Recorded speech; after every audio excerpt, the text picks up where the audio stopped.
Deterministic representations. Okay, I'll tell you. What was a deterministic representation the way we define? So you have a fixed set of basis vectors and you find the weights across those vectors together. So you were speaking of basis vector-based representations, where the bases themselves had the property that although they carried information and gave you an alternate way of describing the data, the bases didn't consider the data themselves, right?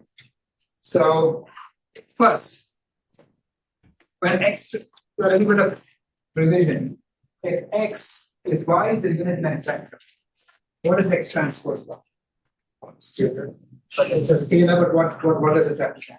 Projection. It's a projection of X on Y. It's a length of the projection. So let's be very clear. There's a difference between a projection and the length of a projection. Is that a scalar or a vector? Scalar. So what is a projection though? It's a vector, correct? So what would the projection be here? Yeah. Multiplied by X. So if I'm projecting X on Y, I'm going to multiply by the, correct? Everybody with me? It's X transpose Y is basically the length of X times cos theta. And so, somebody for this. Oh, no reason.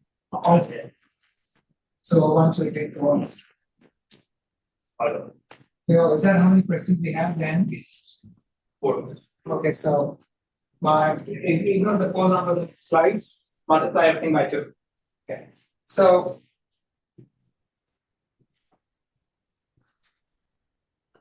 if I have y is unit length, right? If I have some x, what is the projection of x on y going to look like?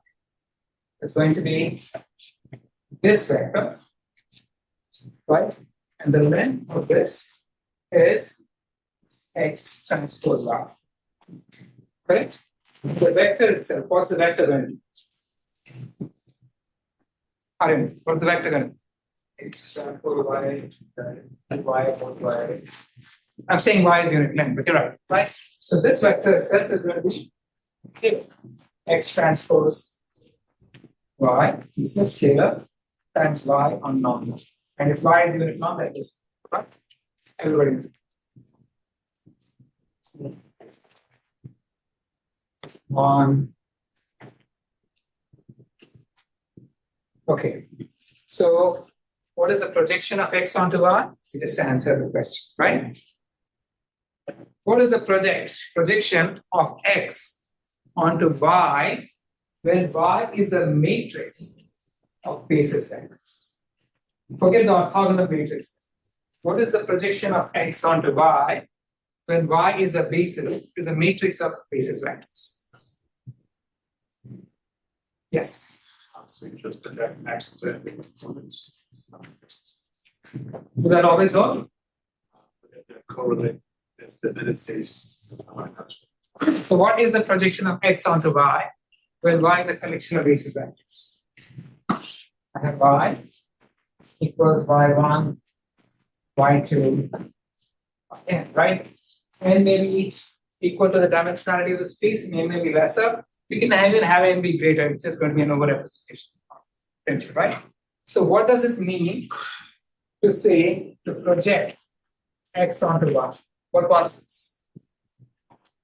Remember the spectrogram example, music? What was I doing when I played out the portion of the spectrogram that was composed of just 4 notes? How much of the music was composed with? What was that operation? So But pseudo was what was the operation itself? Okay, telling you the mechanics. What did I do? I projected the music onto those 4 notes, correct? And that told me how much of the music was explained by those 4 notes. Everything that can be composed as a combination of the 4 notes. You remember that? Understand making sense? Right? You guys, all of you with that, right? So given that, now let's go back here. What is the projection of X onto Y?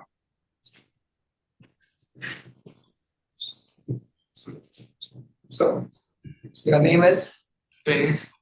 Bing. I'm not sure about the answer, so I didn't answer. Okay, come on, now try again. There's no such thing as a wrong answer in this class, right? xt, y.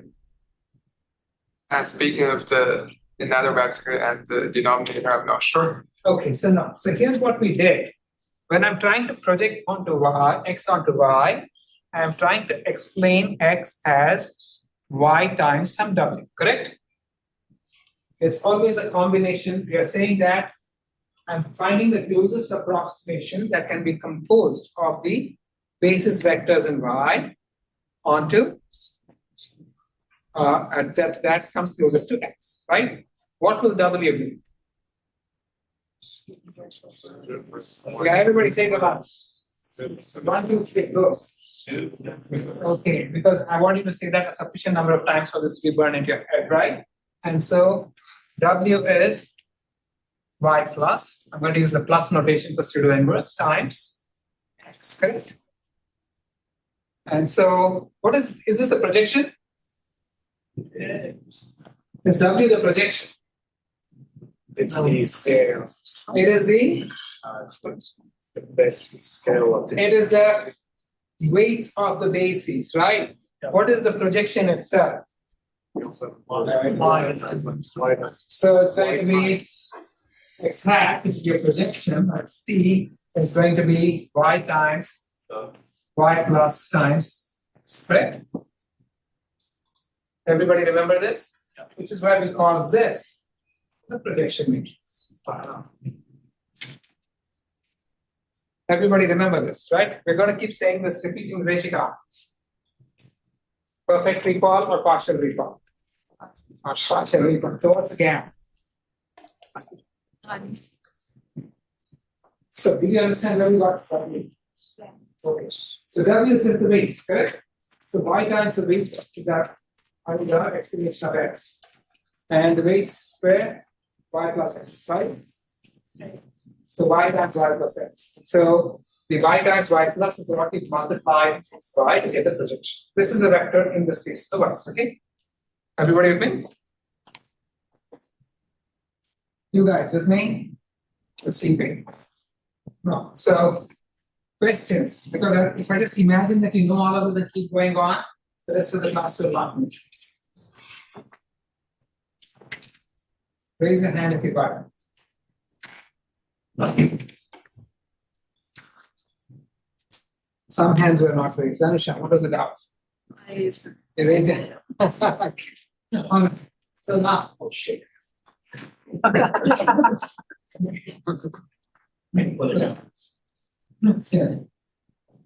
It has an unfortunate habit of bringing to this.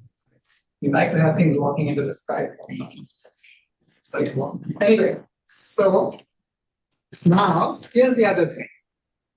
What is the pseudo? Now let's say y is a connection, is a matrix where all the vectors are unit length and orthogonal to one another. What is the pseudo inverse of y? Y transpose. We know this already. So in that case, it's just going to be y times y transpose times. X is going to give you the projection of x into the space of y. So far we're good, right? On with the topic on this. Questions? Okay. Now, in the last class, when we were trying to define bases, we were trying to find some constant characterizations, some commonalities that you could use to explain the data. So, for example, if I were looking at images, I'd say the most common element in images is the background. We even saw this when we saw the Fourier transform. The 0,0 element had the highest energy, right? And so, basically, large regions of relatively featureless shading or uniform sequences of numbers represent the most common element. We'll start off with that as our first basis. We kept adding more bases with some kind of a specified structure, satisfied some properties, orthogonality, and so on. That's more primarily for ease of computation. And to make sure that each basis captures unexplained portions of the data and just doesn't introduce redundancy. And so when we kept introducing these checkerboards, as we introduced more and more, we kept getting a better and better representation of our data. But then, and so the bases we said are standard units such that all instances can be expressed as a weighted combination of these units. Our ideal requirement was that bases must be orthogonal so that each basis capture something that was not captured by the other bases. And checkerboards are one choice of bases. The orthogonal, not smooth. Other variations are sinusoids, complex exponentials, what have you, right? But then the bases we have considered are data agnostic. Checkerboards, complex exponentials, sinusoids. If you're going to apply the same basis regardless of whether you're analyzing the picture of a face or an image of a forest, or whether you're analyzing if it's a one-dimensional signal, or you're analyzing speech or a seismic rumble, you'll be using the same basis. So is that necessarily the best thing to be doing? No. How about if I use data-specific basis? If I know something about animal, then I can make my basis data-specific. And we saw an example, an illustration of this when we were looking at linear algebra. If I had data lying along a corrugated sheet, I want my primary basis to lie along the plane of the sheet, right? So, for example, let's say I have a collection of these images. If I wanted to use just one basis, what is the commonality of all of these images? They have a face. Pardon me? They have a face. They are all faces. Thank you, Ben. You shouldn't be shy when you're giving me the correct answer, right? Nobody else is talking. You should be the only one enthusiastic. So, isn't that right? And so, if I just have to use one face, then all I need to say is that the commonality is this typical face that captures most of what is common to all faces. And so now every face is going to be explained as a scale variation of the space. And we know that at the end of it, it's not going to look like a white patch. It is still going to look like a face, right? And so we capture information about the data. So you will have some typical face, which is going to represent all faces. And every face is going to be explained as a scale of this typical face. And what is this typical face going to be? How did I arrive at this typical face? Average value of every face. But we want to look at it in a little more principled way, right? So let me look at the space of all possible faces. I'm showing you two pixels of the face, but this is going to be in some, n-dimensional space. If your images are 10,000 dimensions, it's going to be a 10,000 dimensional space. And so all faces will have some scatter in this, each point represents a face in this space. And a typical face is also a vector in this space, is it not? You agree? And so when I'm trying to explain every point as some scaling of the typical face, what am I doing? Wait, Tom. Yeah, but what is the process of explaining everything as a typical face? Aryan, what is the term? What did you do with the music? Projection. Can everybody say this aloud? 1, 2, 3. Projection. Thank you. Right? Remember this term. So, any typical face, my typical face is going to be a vector in this space, and I'm going to approximate every face as some scaling of this typical face and projecting it onto the typical face, right? And in the process, I'm going to have an error. That green dot over there, that is your projection. Clearly, the green dot is not the face, right? And this line between the two tells you how much error you made.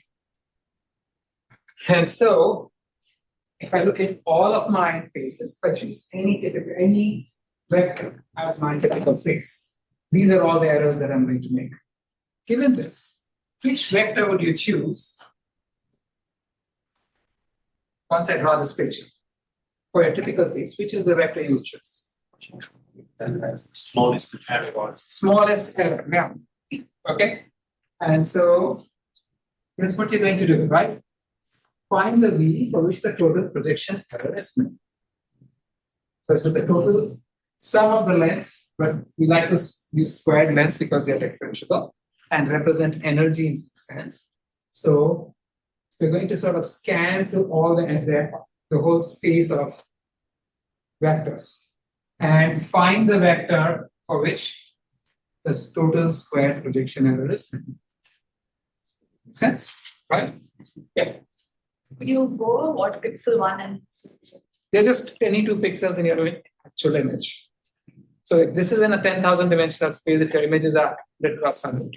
If your images are 1,000 cross 1,000, it's a million dimensional space. I can't draw it.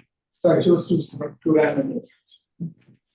Right? each pixel is the No, so if each image, let us say an image is a vector of say 10,000 pixels, right?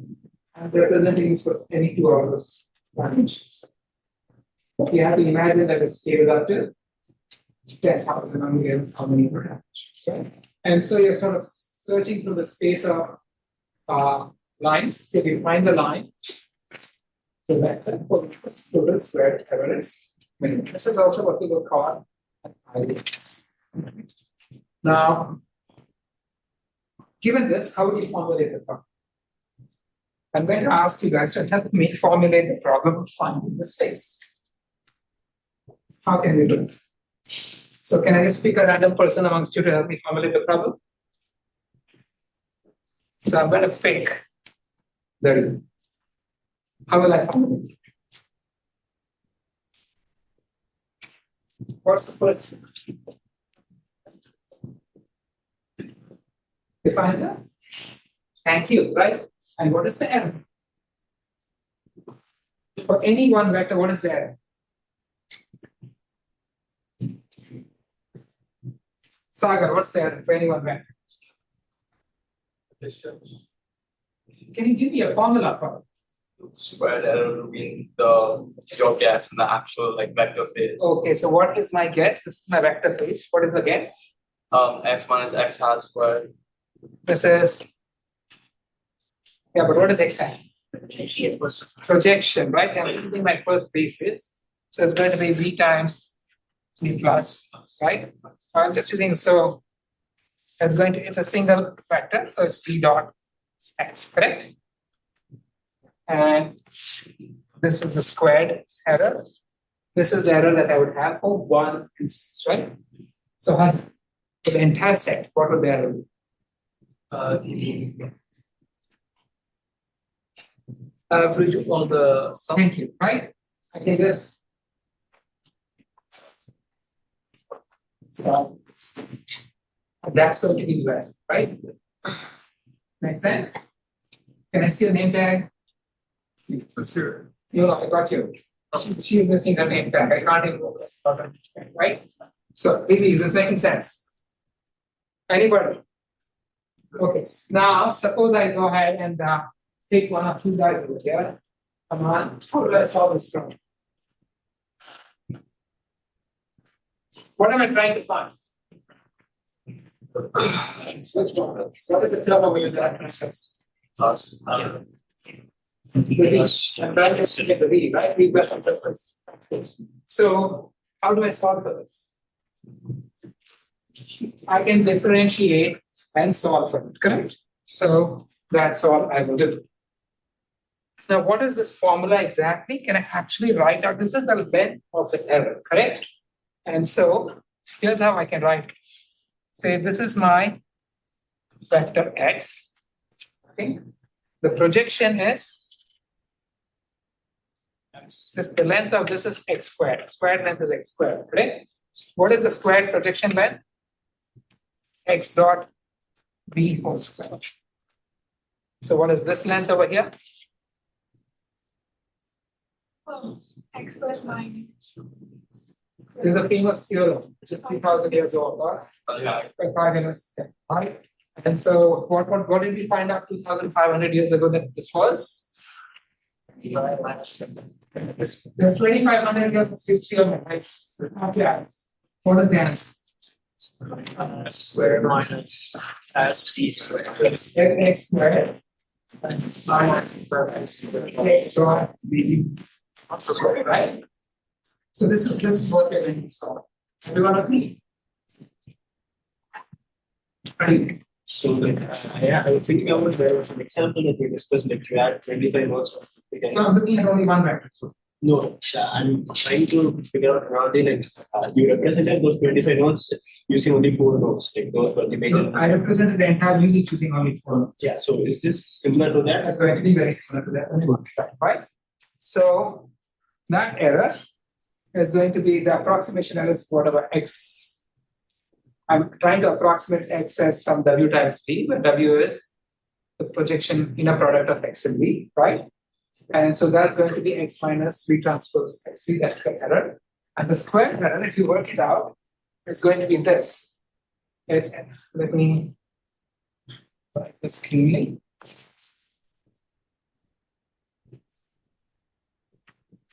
It's going to be x squared minus x dot v squared, which I can write as x transpose v, correct? Which is going to be simply x transpose x minus v transpose minus x times x transpose. If I write, I mean, I could write it better, effect. It's making sense? Yeah. Everybody with me so far? Easy, right? This is the error. That's what I'm going to be averaging over the entire dataset. So the total error, as Hassan just pointed out, is going to be the average of this over the entire set, which is going to be the average of 1 over n times the sum over all instances of x transpose minus, because v is constant, v is not a function of x, v will come out, v is the same for all x's. And this inner term is 1 over n times the outer product of x with it. Everybody thinks so, right? And so this is the term I'm going to now this outer product of 1 over n times x transpose is going to give you a rank 1 matrix, right? And if I average n of them, what is the rank going to be? I'm taking many outer products and summing them up, right? So what is the rank going to be? Up to n, well, n can be greater than the dimension, right? So, but if I add to, if I take x1 transpose plus x2 transpose, the rank is going to be 2. So the rank can be as large as either the lower of the dimension or the number of brackets, right? That making sense, right? Anyway, so that vector is what is called the correlation matrix. It basically tells you how much one component of a vector varies with the other components of the vector. So we'll go back to correlation matrix later, of course, but that term is a correlation matrix. It's called a correlation matrix. Remember it well, right? We're going to see it a lot more in the course. And so I can rewrite this as x transpose x, the average of x transpose x minus v transpose rv, where r is my correlation matrix. But that's not sufficient. I also had a constraint that the length of v was, what did I have a constraint of the length of v? Unity, right? So I need to impose that as a, how do I impose that constraint? Sure. V transpose equal to 1. So how do I impose that into my objective? Lagrangian, right? Everyone, remember Lagrangians? If you remember Lagrangians, raise your hand. Okay, that's the one way to make sure you forgot it. Raise your hands. Okay. You are not exempt. Okay. So this is how I would write this. And now, how do I solve this? How do I solve this one? Yes. Derivative equals 0, correct? I can take a derivative with respect to v. The x transpose x is going to go away. V transpose rb is going to give me just 2 times rb, right? Because it's a quadratic. And then the lambda times v transpose v is going to give me the, v transpose v is just going to give me 2 times v. It's a standard derivative. And so if I write it out, I'm just going to get minus 2 times r times v plus 2 times lambda v equals 0. Or rv equals lambda v. Okay. What is this solution equation for? Eigenvalue. That's an eigenvalue solution, correct? And so what will v be? It is going to be the eigenvector of the correlation matrix. So the minimum error basis is found by solving RV equals lambda V, right? So V is an eigenvector of the correlation matrix, and lambda is the eigenvalue. Then how many eigenvectors and eigenvalues will we have for correlation matrix? Pardon me? Up to the rank of the correlation matrix, correct? Which of those will you choose? Why? Because the largest correlation. Everything else was not BS. Thank you. So we can see, I can now write this up, right? I'm going to say, look, we had V transpose RV on top, right? But what was RV? RV was lambda times V, okay? So when I write it out, I'm just going to get X transpose X minus V transpose lambda V, which I can write it as the average of X transpose X minus lambda times V transpose V. What does V transpose V? 1. V, the length of V was 1, right? And so you're simply going to get the average of the length of X minus lambda. If you're given a collection of lambdas, which lambda is the small? Minimizes this? Which one? Can I hear it aloud? The largest one. That is the basis for choosing the largest eigenvalue, vector corresponding to the largest eigenvalue. So before that, the overall error is this. You know that the optimal basis in eigenvector, the total error depends on the negative of the corresponding eigenvalue. And so to minimize the error, we must maximize lambda. We know that we must maximize lambda, right? And so this is going to give you a selection of the eigenvector with the largest eigenvalue. You have a point. That URL over there is correct for the first question. I think this one's right. There's only one question. What are the 6 numbers? So those URLs are on the page.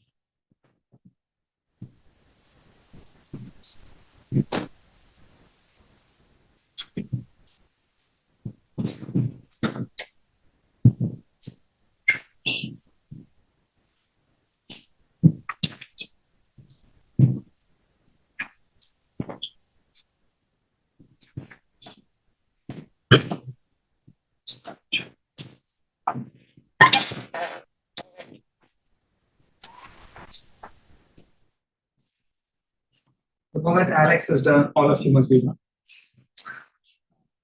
He's done. Okay. So your time's up. Anybody want to answer the first? Okay. Disha, as the first statement true? False. False. Second one. Third. Fourth. Bit of their confidentability is true. Any vector multiplied by its transpose, xi, xj is going to be the same as xj, xi. It must be symmetric, correct? So therefore, wait. In the false, first one is false, and the last will be. Everybody with me so far? And so, here's how I'm going to find my typical face. Going back to faces. I'm going to set all of the faces into a beta matrix. I complete the correlation, which is the sum of the average of the outer product of the vectors. And the eigenvector of that correlation matrix is your eigenvector. And so this is what I will call my typical face. And this typical face is going to capture the average facial characteristics of this case, right? And every image is going to be represented as some scaling of this typical face, which is going to be projecting onto this typical face, right? And so I have 4 faces over here, and each of them has been projected onto the typical face. And what are the? They all look like the same face with different shading, but they still look like faces, right? This is a perfect reconstruction. Does this look anything like this guy? So maybe here the shade of the skin, but it's about it, right? So the approximation with only one typical face is a 10, because you're approximating every case in the way times, right? So how do I deal with the error? Let me add a second case to explain this error. And so what this means, I'm going to add a second typical face which is going to account for the error that the first typical case did not have. And then how can I find what was typical second typical case is? The second, where did that come from? So here's the what I can look at, right? I can just look at the error. I can actually look at it. From each phase I subtract the projection. If I subtract the projection, I'm going to get some error phases. They will have their own scatter, right? And my second typical phase is going to be the eigenvector of the correlation matrix of This. this thing.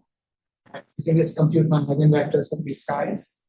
I can compute the correlation matrix of these error vectors, and then which gives me the same objective I had earlier. Again, I'm going to have to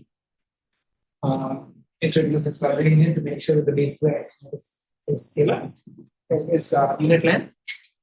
And when I solve for it, I'm going to find that my second typical phase is an eigenvector for the correlation matrix of the residue of the error, right? And so now, so this minimum error basis is how I'm solving this in my equation, and the second phase is going to be the corresponding eigenvector, the eigenvector corresponding to the longest starting phase correlation matrix, right? And so there is my second phase. It's beginning to look closely. But then I'm going to be approximating the two phases. Each phase has a weighted sum of its two phases. The weights of the two phases are different, but every phase in my data set is going to be approximated as W1 times the first phase plus W2 times the second phase, right? It'll still leave me with error. So if it leaves me with error, what do I do? Second, repeat the process, right? What I would do is I'm going to find out. I had an error phase to begin with. I know the projection of the error phase onto the second typical phase. I subtract that, I'm going to get a second level, right? And then just repeat the process of the second level. Yeah, and keep doing this. And so what will now one of this, if you do this in the sequential manner, is an interesting property. You're always learning the most, representative vector for the latest error, right?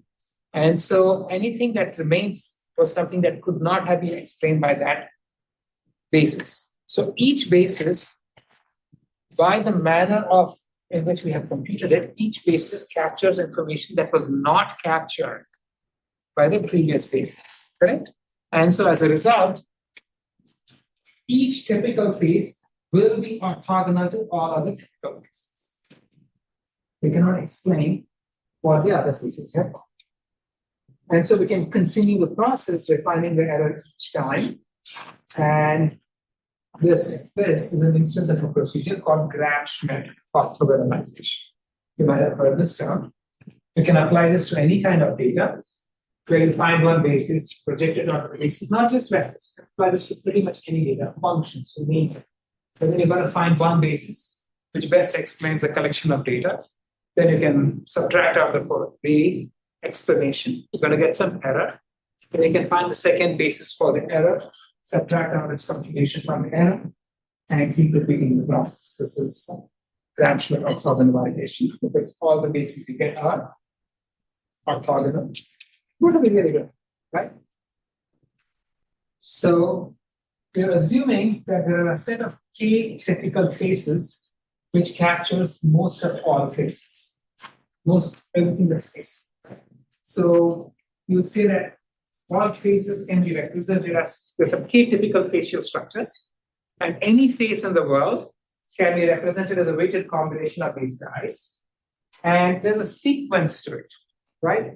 V1, when you project all the faces onto the basis V1, there's some error. So when you introduce V2, is the error going to decrease or increase? decrease. So every time we project, we're explaining something of what was left, right? And so now we projected, you explain the data using V1 and V2. Now if I introduce V3, what happens?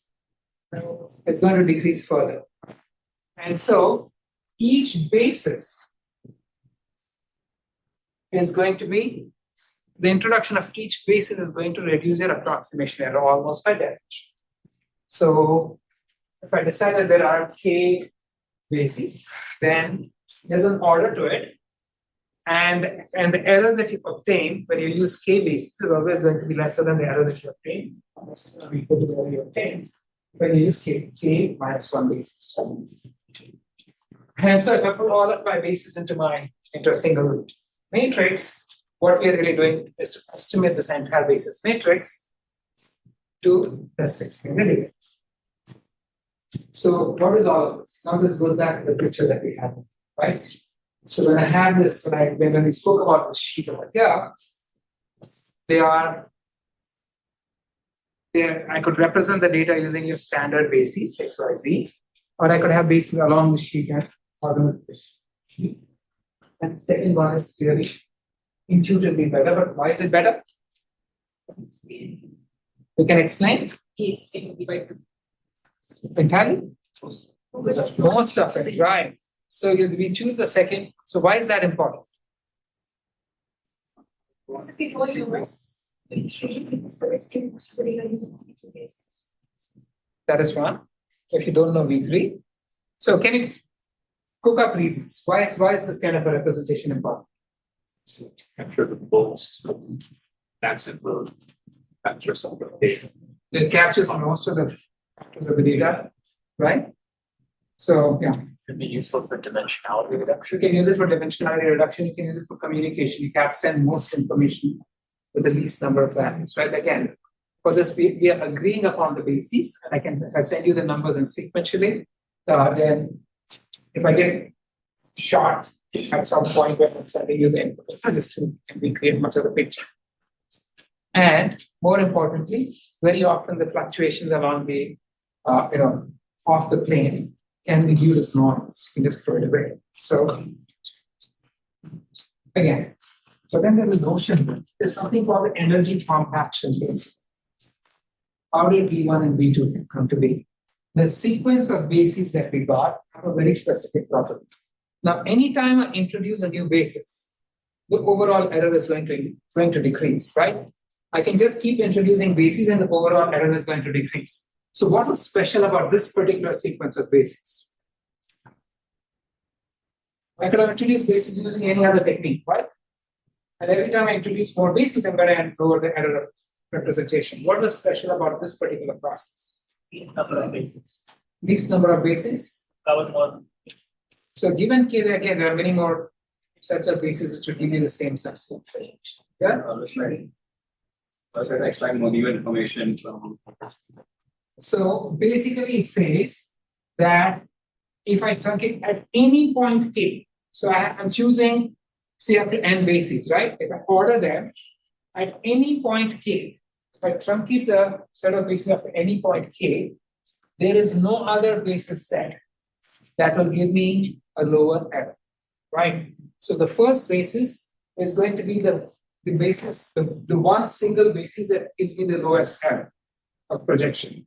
The first two bases there's no other pair of bases in the world that will give you lower error than the first two bases. There's no other set of three bases in the world that will give you lower error than the first three bases. It's compacting the energy into the smallest number of dimensions. So this process has a energy compaction property. It's compacting most of the energy into the fewest number of dimensions. That makes sense? Right? Because that's how we designed it. And so finding the optimal set of typical bases in our example is the problem of finding the optimal set of bases for the data. Let's go back and look at it differently. Remember this music.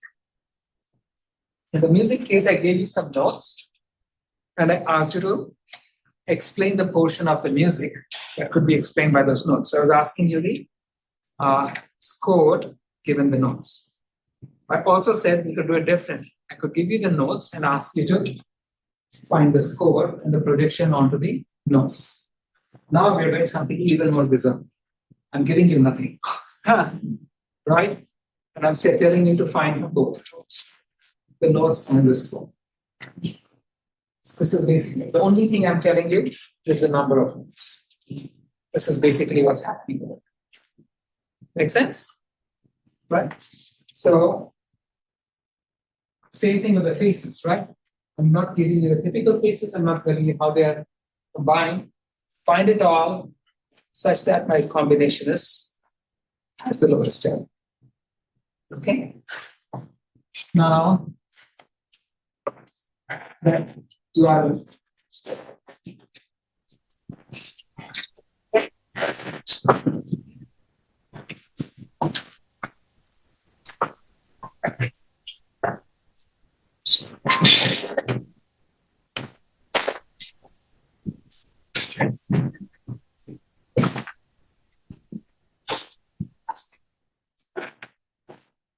okay, Alex is done.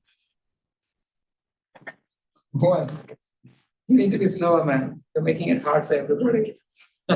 Use somebody else's. Anybody want to answer the first question? Aditya.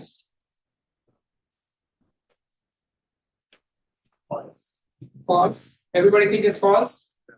Okay. And what about the second question then? Right?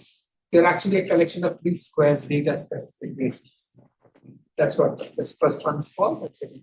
Yes. Yes. So how did you conclude again that they were all orthogonal? So again, the process, right? When I project, if the second basis were not orthogonal to the first basis, then it means that there is some error that the first basis along the first basis, which was not captured by a representation, but then that was the least squares error, right? So any error that remains must be orthogonal to basis, right? So by construction, basically. So we just saw an incremental procedure for finding the basis. Finding one new basis at a time that explains residual. It's not explained by the previous basis. This is what we did. That's an instance of a procedure called Gram-Schmidt orthogonalization. We can also do it all at once. Now, how can we do it all at once? So I'm going to do this again, right? I'm trying to come up with my basis matrix B and G. Did I lose you somewhere? Okay. We're frowning at the board. So, any questions, guys? Okay, we are trying to find the basis B and the manner in which they are combined to reconstruct each data instance such that the total error is minimized, right? And so we're also going to add some assumptions. We're going to say that all of our bases are unit length and they're all orthogonal. We need this assumption simply because it makes the computation of pseudo inverses and such like projections very, very simple. Yes, we can. Without that assumption, will we get the energy compaction property? No, right? We can find a subspace with the lowest energy, but within the subspace, the bases will not have the energy compaction property, which is very important for us. And so, if I put all of my bases into a matrix, we know the pseudo inverse of the matrix is the transpose of the basis matrix. 3D transpose equals identity. Is that correct? If I'm using only 3 bases, right? What is VB transpose? What is the size? Suppose I have 10-dimensional data and I'm using 3 bases. What is the size of VB transpose? It goes to 10 cross 10, right? 3 times V transpose, correct? So is that I? So think about this. If I have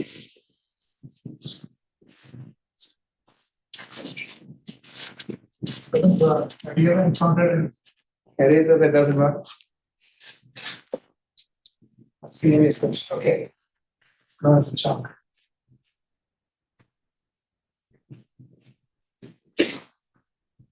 Okay. So if I have three vectors, like so, correct? The three vectors are all orthogonal to one another. I can do two things. I can either do this, or I can do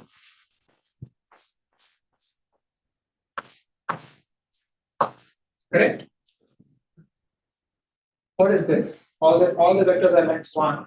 What is this? Because this time this is 1, this time this is 0, this time this is 0, significant 1, 0, 0, 0, 1, 0, 0, 0. What about this? You really cannot say, right? Because you're looking at these first three components, multiplying the first three components here.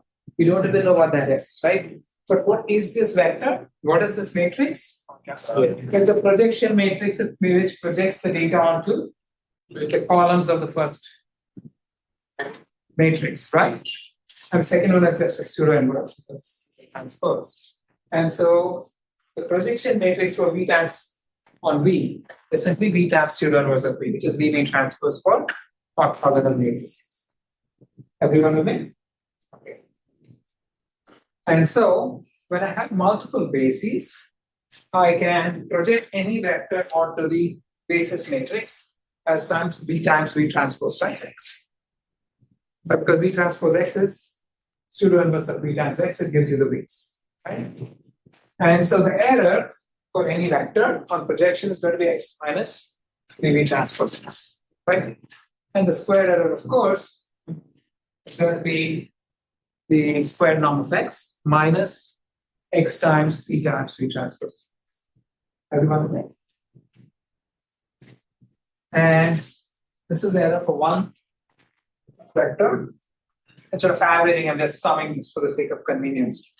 Writing 1 over n repeatedly makes it equally obvious. It won't change the result. The total error is going to be the sum of these guys for the entire data set, right? And what am I trying to estimate? The matrix V. This is what I must estimate. Is this equation complete as a function to minimize? Yeah. Yes? Did we have any other requirements? What? How is with all Well, because we define it has to be orthogonal. V has to be orthogonal, right? The columns of V must be orthogonal. Each one must be orthogonal to and they are each other. So, in that case, what is the additional constraint that I will put up here?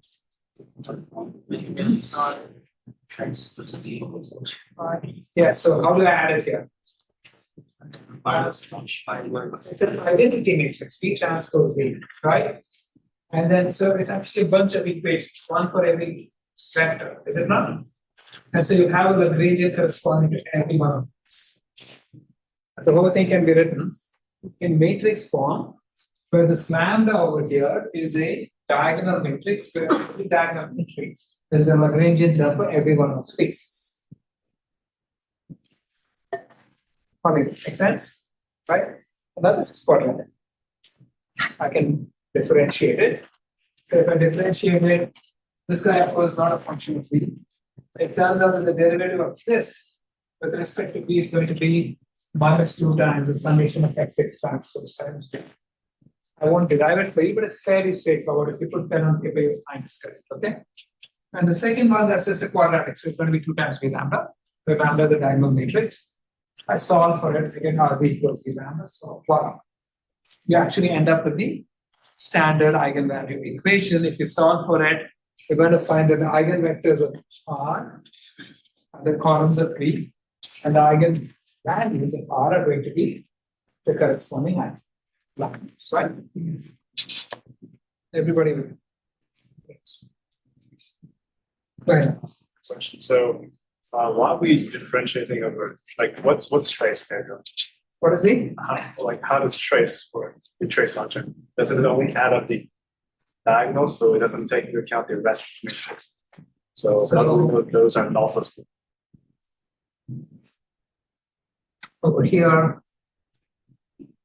We just want the diagonal entries. All you're saying is the length of the vectors are one at this point. Oh, so we don't care like that. It just comes out. Okay. Okay. That's good. And so finding the optimal KVCs, we're going to complete that with the computation of correlation matrix. And we're going to select K eigenvectors, which K you can show that the total error using the same arithmetic as before is going to be the squared energy of all of the terms minus the sum of the eigenvalues corresponding to the eigenvectors, which means you got to set K largest eigenvalues and that corresponds. It's easy enough, right? And so this is going to be how we construct our eigenfaces. We arrange all of our data into a matrix, complete the correlation, solve the eigen decomposition, and the eigenvectors corresponding to the K largest eigenvalues are optimal. We're going to call them eigenfaces.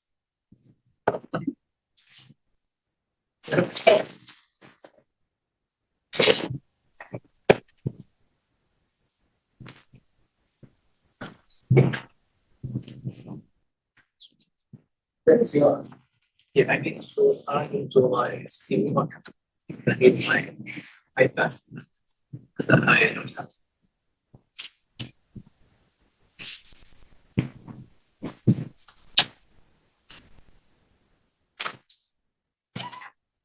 the answer of the instance. As soon as like system. Islam. Okay. All right. How's that? What's the answer to the first question? True. It's true. This is describable, but I don't. It turns out that this is true, right? And we will see why. What about the second one? False. False, right? The first one is true and the second one is false. Again, back to the stroke of singular value decomposition, showing you how you are capturing, obtaining the K most important components, right? And what did each eigenvector, singular vector give us? The contribution of each singular vector was the corresponding singular value, right? And if you pick the K at any point, if you pick the first K, you got the K most energetic components, right? So it turns out the singular value decomposition of just the data matrix is exactly the same as what we just did. And we'll see why that is the case also, right? So how many eigenfaces over here? I will choose K. Now I can say I have all my data matrix over there. Let's say I have 10,000 plus 300 data matrix. So obviously the figure is wrong, but I do a wide rectangle just to fool you visually and convey the wrong impression. And so the transpose upward is 300 plus 10,000. What is the size of the correlation matrix here? 10,000. 10,000. What is the rank? 300. What is the rank, guys? 300. There are only 300 columns in the first one, regardless of the fact that I drew it as fact. So, yeah. So if I just do the eigen decomposition, I'm going to find that only 300 eigenvalues are non-zero. The rest are going to be zero because the corresponding eigenvectors are all zero, right? Eigenvalues are zero. And if you plot them like so, this is what it will, right? And I can just take the first eigenvalue, the eigenvectors corresponding to the K highest eigenvalues, which are the geotypical cases. That with the highest eigenvalue is the first typical case. The vector with the second highest eigenvalue is the second typical case answer. And now when I represent any image, I want to represent a face as a linear combination of these eigenfaces, then it's all about finding out what the weights are, right? And now if you've done this arithmetic before and we've decided the eigenfaces, and I've shared it with all of us, then if in order to convey a face, I just need to give you the weights, and you know how to combine things to compose the things, right?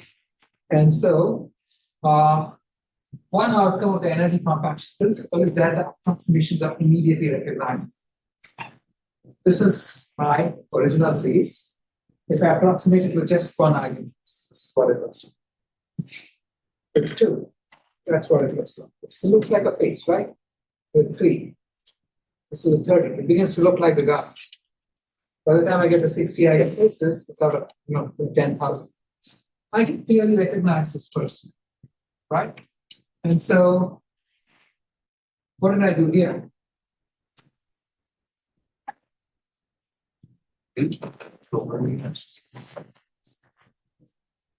So let me do this again.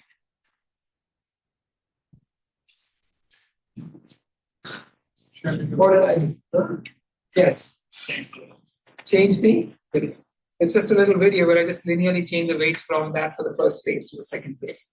A cheesy way of the animation, right?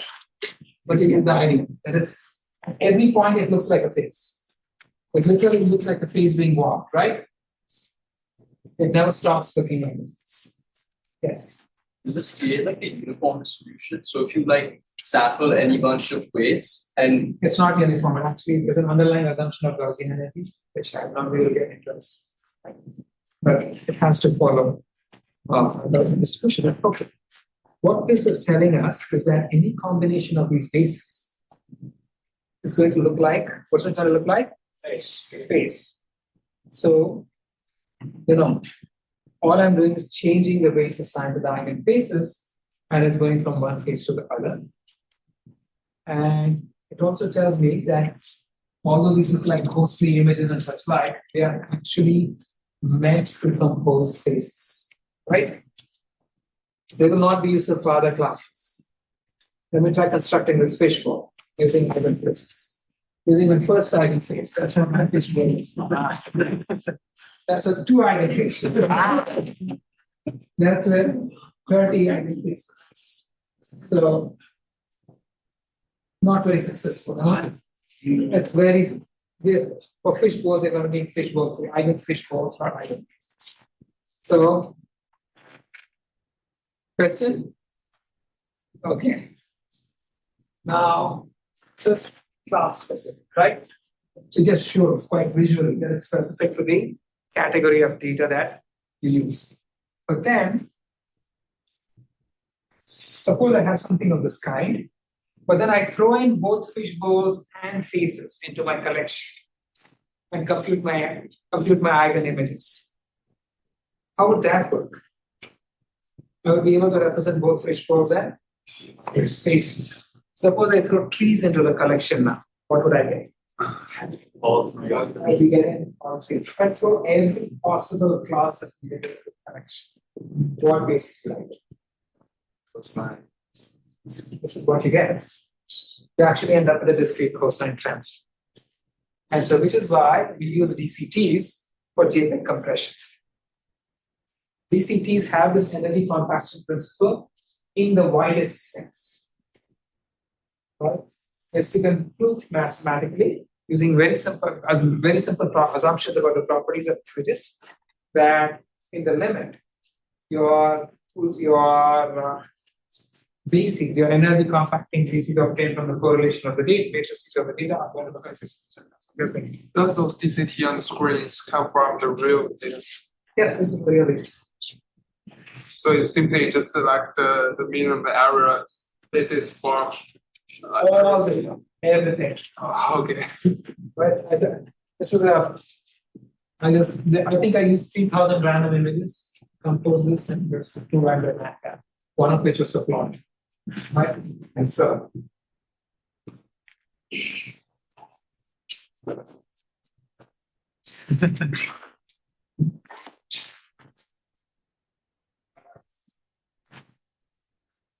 Yeah.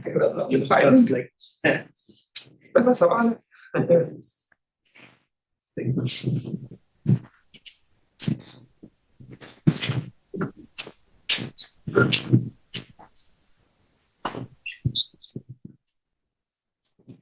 yes. Using the order, which is Why not we use a checkerboard pattern? Started by. So my point here was that the VCT just turns out mathematically to be the optimal basis if you're looking across all data. A checkerboard pattern doesn't have the same energy compaction property that the VCT has. Right? That's the math. That's how it comes out. And let me show an example of it, right? Now that you've invoked me, is the first question, right? Second one. Sagar. Is that right? Wait, how did you have a different question? It's up there on the screen. Okay, the polls are different. Oh, awesome. Okay, let's answer this. So, okay, let's go back then. Anusha, as the first statement, right? Regardless of whether it's from the poll or here. It is right. Okay, Sagar. What about the second statement? False. And Tom, what about the third one? True or false? That's false. Not everything is in place. False. Yeah. Every image can be expressed better with eigenvalues in the manner of basis.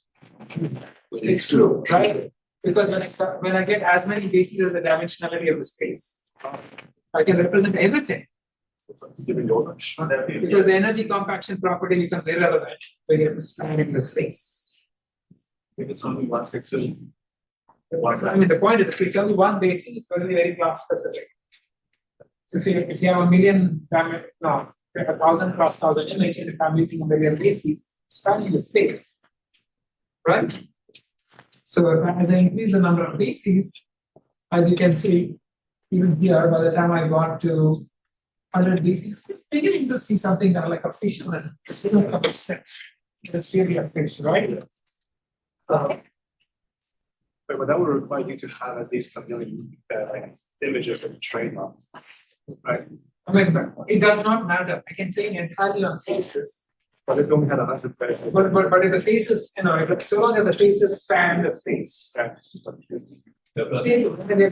it's actually sparse. Like if you go back to let me go back way back then, So this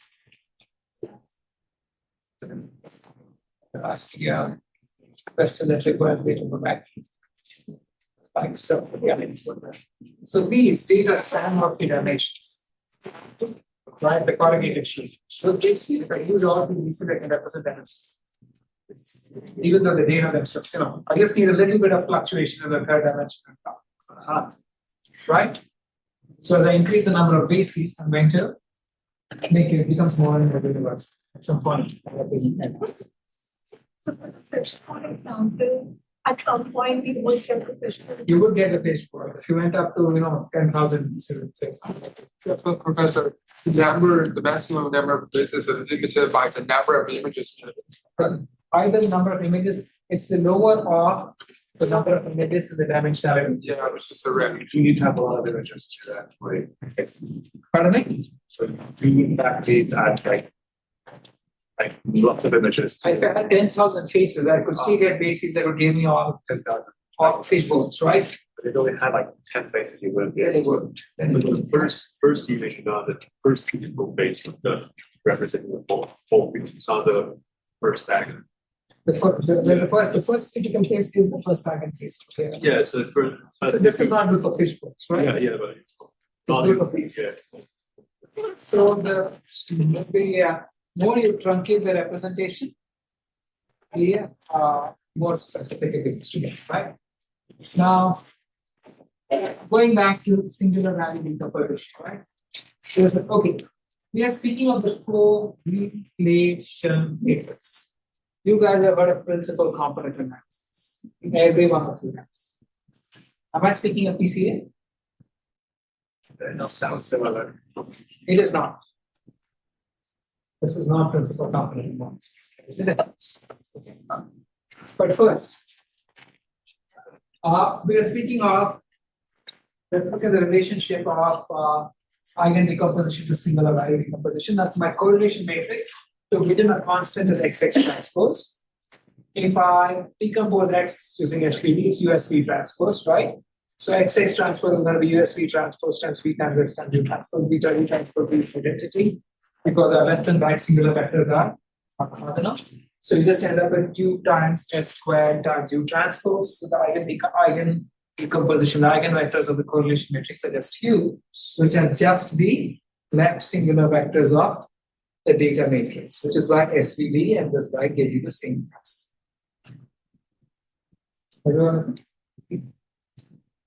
Okay. Okay. I know that, but I can't see it. Okay, you can come here. What's the problem with your arm? Yeah, so it's hard. Okay, so we can get to it. Right? So basically, the correlation matrix was X times X transpose. So if I write X as U S V transpose, then X transpose is V times V S transpose V transpose. Right? And so S is, assuming S is a square matrix diagonal. So multiplying the two, it's going to be U times S times V transpose times V times S times V transpose. V transpose is going to become an identity matrix. So how do we know the left singular vectors are the same as your eigenbases here. They are eigenvectors of a correlation matrix. How do the singular values relate to the eigenvalues of the correlation matrix? So the singular values of the square root of the correlation matrix. Now this tells you something very, very interesting. Singular values we said are always real, right? So what does this tell us about the eigenvectors of a correlation, eigenvalues of a correlation matrix? Always real and always non-negative, right? Because of the relationship with the singular. So one of the things, one of the biggest uses for this kind of decomposition, so as I mentioned, all you mentioned is dimensionality reduction, right?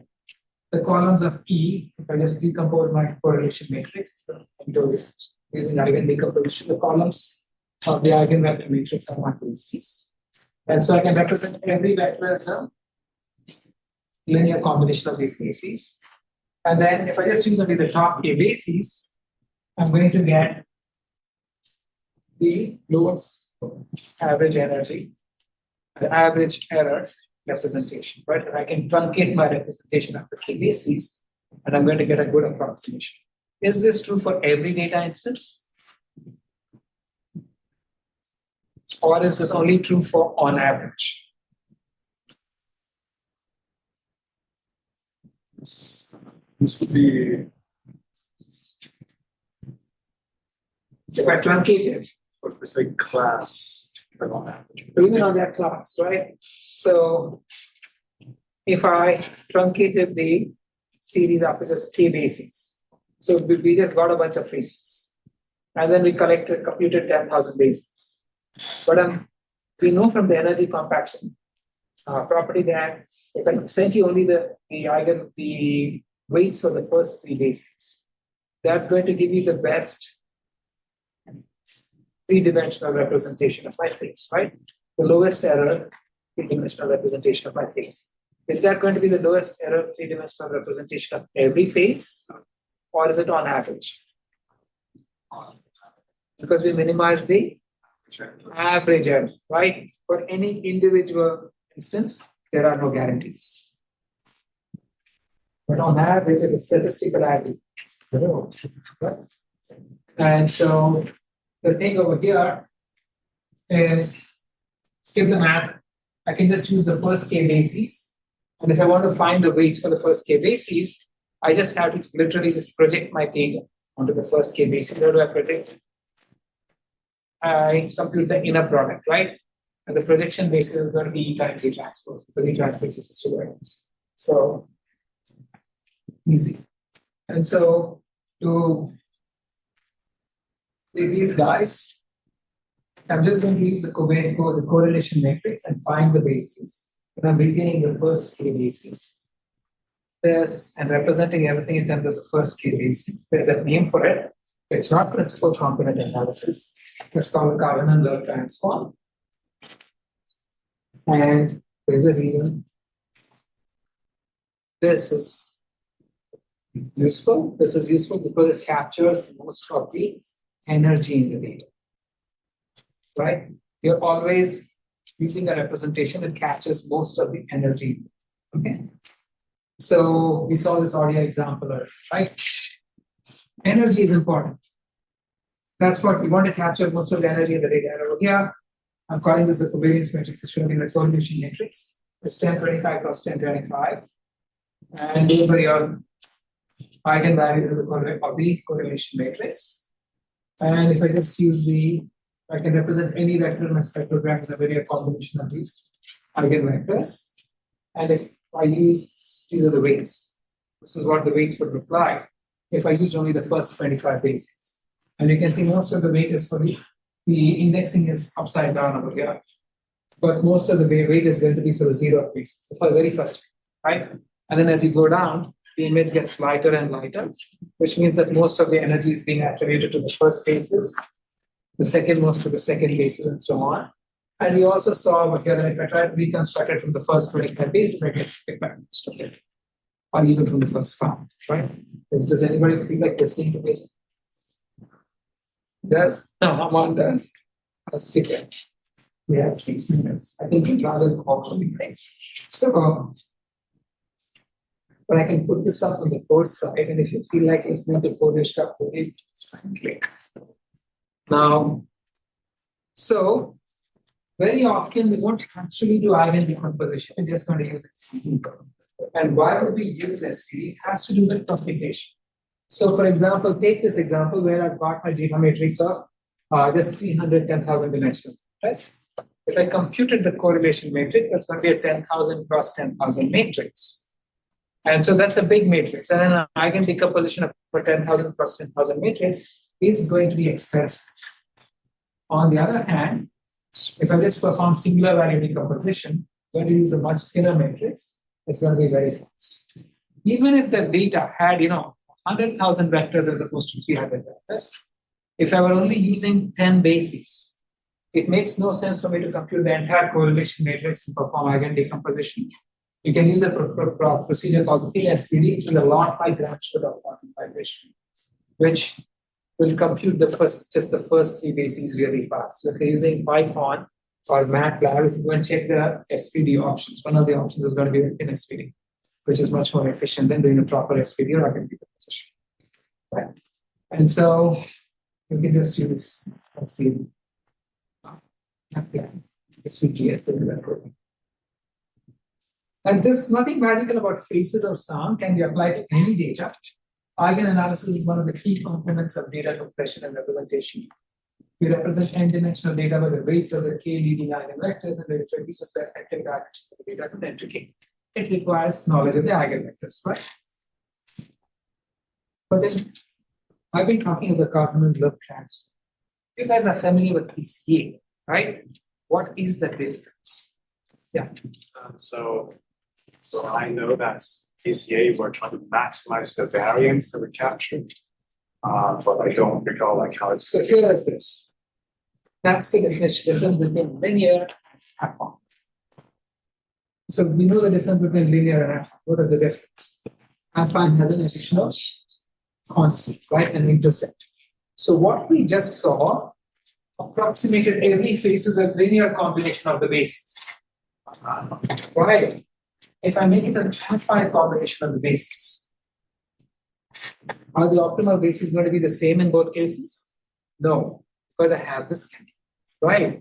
And so if I use my affine representation and try to minimize the error of my affine representation, what do you think M is going to be? M has no weight. It will end up being the mean, right? And so when you use the affine representation, then M explains most of the energy, the equivalent value of energy, and then each new basis represents whatever remains, right? Incrementally. And so if I do this, think of it this way. Instead of saying that I'm finding the principal eigenvector of my correlation matrix, using the affine representation, the best approximation for every case is just the mean, global mean, right? And then subsequent bases You have to find out what the n is. And then, if you just solve for it, I'm just showing that if I truncate it after one term, that the best approximation is if I still use the energy compaction property. I'm still using the energy compaction property, except now I have an extra constant, right? And just going with that, you will find that the constant must be the mean. And then once you subtract the mean out, you're back into familiar territory. Okay? So eigenanalysis of the mean normalized data, when you mean normalize it, when you subtract the mean amount. This is what we call a centered data.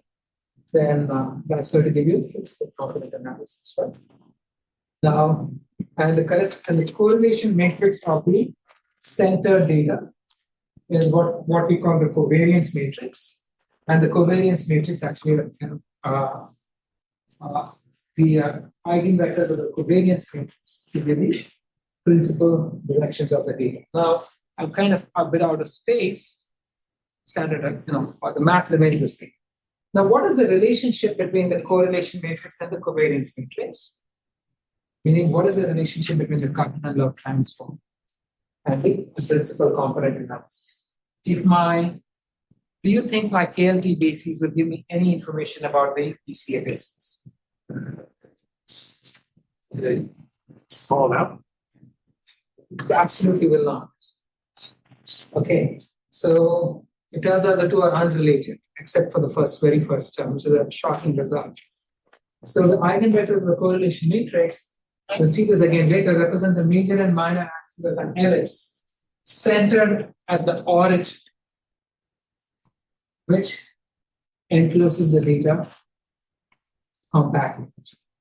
And the SVD of the data and uncovers these vectors. The eigenvectors of the covariance matrix, which is what you get after centering the data, enclose the data, capture the major, represent the major and minor axis of the ellipse, centered at the mean, which encloses the data most compact. And so the principal component analysis is going to uncover the major and minor axes of the smaller ellipse. Okay. And in practice, when people speak of eigenspaces, this is what they speak about. What about sound? If I can use, I've used images as my example, I can do the same thing with sound. And pretty much the same property holds. You can get bases which are specific to some categories of sound, but if I throw all the sounds in the world into my data set, the bases end up looking like a Fourier transform or looking like variance. Specifically like variance. And, yeah. Now, what's on It's a localized version of the Fourier transform. Just as it's got a position in the scale. But anyways, we haven't uncovered it. But the point is a lot of the mathematical data-driven basis, data agnostic basis, deterministic basis that we saw in the last class. If you look at the slides from last class, it has some mention of variance as well. All of these come from properties of data, in the sense that if you take lots and lots of data from many classes, put them all together, and perform principal component analysis of the entire space, the bases you uncover end up looking like the standard basis state cosine transform. So they are mathematically involved, which is why we begin with this. If you don't know what you're dealing with, you want to use something that's going to work for everything, right? That's why we use BCG. And so, just to close, eigenanalysis can often find surprising features in your data, trends, relationships, and more. And it's commonly used in recommender systems and such like this. That close with this. This is actually from our own Green Hall. It's a fun example. It was Cheng Liu's research, PhD research many years ago. Also an outcome of post-study deployment stream, where you just apply. So you've seen, have you walked around Green Hall and seen all these pipes? Lots of pipes, right? Those pipes are old, they're 50 years old. And so you want to know if they are broken or damaged because this can affect the building, right? So one of the experiments they run is they strike a pipe at one end and then they record the sound at the other. They capture the transmitted sound. If there's a break in the pipe, that's going to be the recorded tone is going to travel a longer distance than if it's traveling continuously because it will travel around the break or the crack and get catch. Now they simulated by putting little loads on the pipes. And the original theory was that they could just capture this and analyze it. They found something very strange, that the transmission time varied with the day and with season. Why? Hmm? But as the day gets warmer and colder, the pipes expand and contract, right? And so the transmission time changes with the time of the day. Also, if you've got heating on, heating turns on and off. And so the pipes expand and contract. And so they found all of these patterns which were messing with their data. So what Cheng did was just put all of this data into a matrix, just perform SVD. And something interesting popped up. He basically found out where the heating was getting turned on and off. He found out what was night and what was day, and various other natural phenomena just from analyzing these sounds recorded in the pipes. So, these are kind of orthogonal phenomena that affect the data. It is all over just analysis of data. So you can get such things out of pretty much any data. Take another of my friends, he's an automobile enthusiast, and he decided to find out why he was paying $50,000 extra for his Benz. And he had other friends who had bought Porsches and other fancy stuff, Audis, and then some not so, fancy friends who bought cheap Toyotas and Hondas. And they just stuck microphones on it and recorded the engine sounds.